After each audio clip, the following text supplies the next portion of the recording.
नमस्कार, सादर जय जिनेंद्र। क्षमा ब्रेकिंग जैन न्यूज प्रतिदिन प्रातः, दोपहर एवं रात्रि में देश भर से संपूर्ण जैन समाज से संबंधित सही और सकारात्मक समाचारों के लिए देखना और सुनना न भूलें। साथ में आपसे विनम्र निवेदन है कि यदि आपने इस चैनल को सब्सक्राइब नहीं किया है तो कृपया अवश्य कीजिए और शेयर और लाइक करके धर्म प्रभावना में सहयोगी एवं सहभागी बनिए।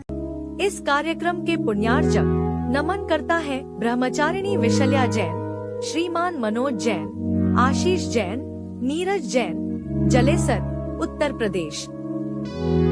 वर्तमान में जो जैन समाज के अंदर जो गच्छ का चादर चल रहे हैं, संप्रदाय बने हुए हैं। सिर्फ दिगंबर समाज ऐसा है जिसमें संप्रदाय नहीं है, बाकी स्वतंत्र के अंदर अनेकों संप्रदाय हैं। उस प्रथा को समाप्त करने के लिए आप अन्य संतों से क्या निवेदन करना चाहेंगे? देखिए, ये जो संप्रदायवाद, जातिवाद, पंथवाद, ग्रंथवाद, संतवाद जो आया है, ये संतवाद सबसे पहले मिटना चाहिए।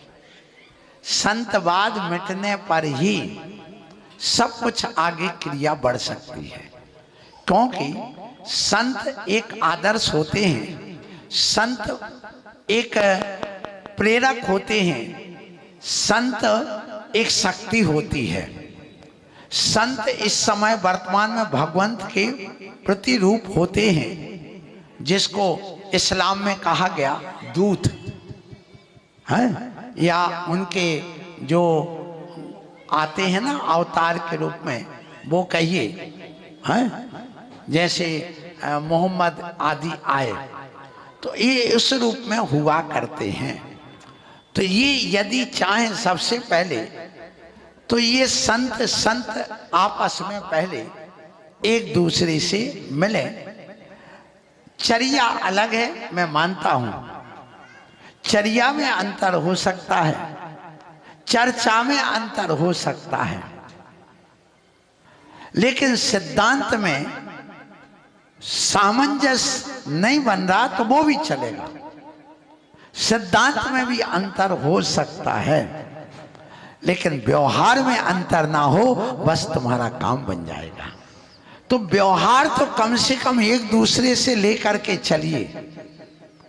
एक दूसरे को यदि व्यवहारिक दृष्टि से भी लेकर के चलोगे, एक दूसरे की निंदा आलोचना ना करें, टीका टिप्पणी ना करें, एक दूसरे की किसी बात को ना उछालें, उसको पी जाएं, और एक दूसरे को आमने सामने जब मिलते हैं तो वो आपस में अपना सद्व्यवहार लोग व्यवहार करें। जब आप देखें, आपके यहाँ शादी विवाह आदि होते हैं तो कोई भी समाज का आता है तो बड़े आप उससे मुस्कुरा करके हाथ जोड़ करके जय जिनेंद्र व्यवहार तो करते हो। इसी प्रकार से इतना पहले होना चाहिए। तो संतों के लिए मेरा यही कहना है कि जो कट कट करके भागते हैं, पहले तो ये बंद होना चाहिए। दूसरा, जो एक दूसरे पर टीका टिप्पणी करते हैं, वो भी बंद होना चाहिए। और यदि करते भी हैं तो कम से कम वह मीडिया पे ना जाए। जो दुनिया देखती है, घर की बात घर में रहे, आपस में पत्र व्यवहार से आप अपनी या आमने सामने बैठ करके चर्चा के माध्यम से करिए, उससे समाधान भी निकलेगा। और मीडिया के माध्यम से समाधान नहीं निकलेगा, बल्कि और मच जाएगा। मीडिया का काम मचाने का है, समाधान प्राप्त कराने का नहीं है, ये भी ध्यान रखिएगा। इसलिए एक बात। दूसरा, जो समाज के मुखिया बन के बैठ जाते हैं, चाहे वो मंदिर में हो और समाज के अध्यक्ष बन करके, जैसे जायसवाल समाज के अध्यक्ष फलाना, पल्लीवाल समाज का अध्यक्ष फलाना, परवार समाज का फलाना, बरैया समाज का फलाना, वो अध्यक्ष। ये जो अध्यक्ष हैं, ये भी एक दूसरे से मिलने लग जाएं। वे चक्रवर्ती की तरह बैठने नहीं चाहता, एक की तरफ मिलना ही नहीं चाहता। जैसे एक चक्रवर्ती दूसरे चक्रवर्ती को नहीं मिलता, वैसे वे अपने आप को चक्रवर्ती मान करके मिलना नहीं चाहते। यदि वे भी मिल जाएं तो समाज तो बेचारी बड़ी भोली भाली है, उसको कोई अंतर नहीं पड़ता। और समाज चाहती है कि मिले, एक साथ बैठे, लेकिन यहाँ पर ये गड़बड़ हो जाता है कि जब अपने अपने अहंकार में झूमने लग जाते, अपनी अपनी पद प्रतिष्ठा के लिए टकराने लग जाते, वो अहम टकराने लग जाता, तो फिर मिलना नहीं हो पाता है। तो दूसरा कारण ये कि समाज के जो मुखिया हैं उनको मिलना चाहिए। फिर जो अपने अपने मंदिर बना रखे हैं, अभी मैं सोनागिरी में था, वहां पर देखा मैंने कि होली पर अपने अपने रथ निकले, तो सब मंदिरों के अंदर अलग अलग, एक महाराज का रथ आ रहा है, दूसरे महाराज का जा रहा है, वे उनको नहीं देखना चाह रहे, वो उनको, वे 10 आदमी लेके जा रहे हैं, वे 20 आदमी लेके जा रहे हैं, वे 40 आदमी लेके जा रहे हैं, और सारी जनता अजैन वहां देख रहे हैं, अरे जे इनका रथ जा रहा है, जे इनके यहाँ कोई नहीं, उनके यहाँ कोई नहीं, उनके यहाँ कोई नहीं, बस ये चलता है। इससे जैन समाज की बदनामी अलग होती है और सारी जनता जानने लगी कि इनमें फूट है। ये भी बात ध्यान रखिएगा।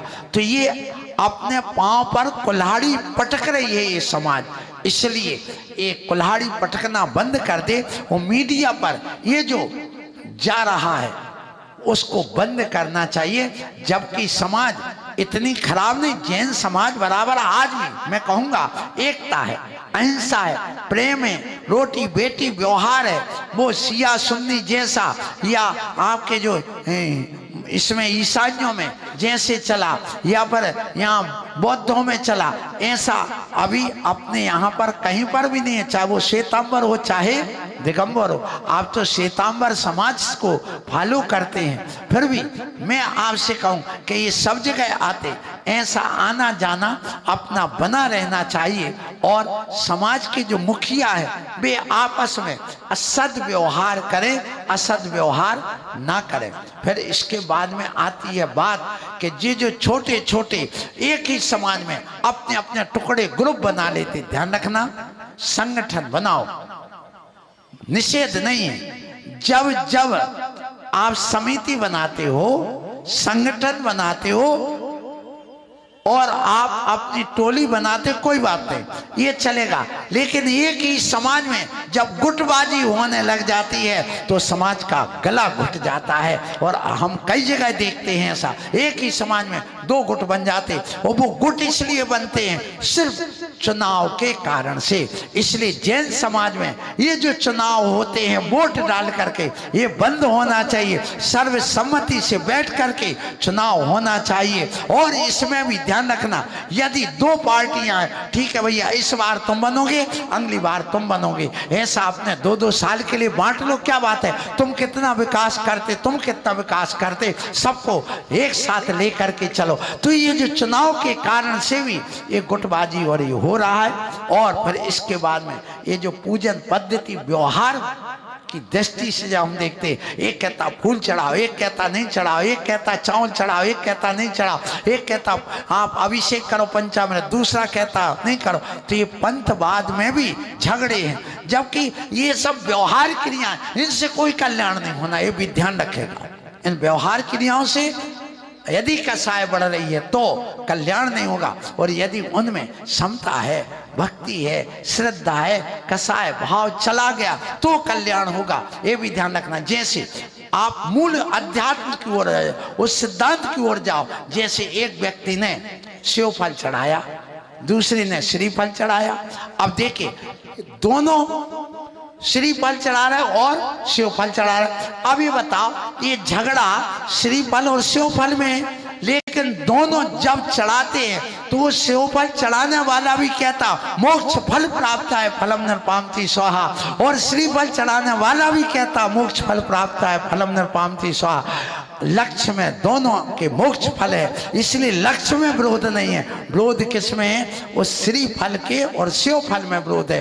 तो उस ओर दृष्टि ना रख करके भैया मूल उस सिद्धांत की ओर जाओ, उस लक्ष्य की ओर जाओ, तो सारे विवाद मिट जाएंगे और हम सब एक हो जाएंगे। श्रीमती रेखा जैन, रामगंज मंडी, कोटा, राजस्थान से इस आपके सवाल गुरुदेव के जवाब कार्यक्रम में ऑनलाइन उपस्थित हुई हैं और त्रिवार गुरुदेव के चरणों में नमोस्तु करते हुए निवेदन कर रहे हैं कि हे भगवान, प्रवचन का क्या अर्थ होता है? प्रवचन सुनने के क्या क्या फायदे हैं और प्रवचन बैठकर और भाषण खड़े होकर क्यों दिया जाता है? गुरुदेव शंका का समाधान करें। हाँ, बिल्कुल आपने सही प्रश्न किया है।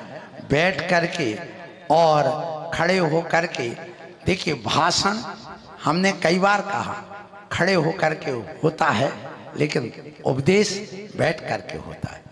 खड़े खड़े नेता बोलता है और बैठ करके मोक्ष मार्ग का नेता आचार्य और हमारे अरहंत भगवान बोलते हैं, क्योंकि यह मुद्रा वीतराग मुद्रा है। और वीतराग मुद्रा में बैठ करके उपदेश देने का जम करके जो हृदय में बैठ जाए वो उपदेश होता है। और इसलिए बैठ करके उपदेश देने का अर्थ है तुम्हारे हृदय में बैठ जाए, रग रग में बस जाए। इसलिए दूसरा कि बैठ करके उपदेश देने से हमारी परिणति शांत होती है और खड़े होकर के उपदेश देने में थोड़ी उग्र भी हो सकती है।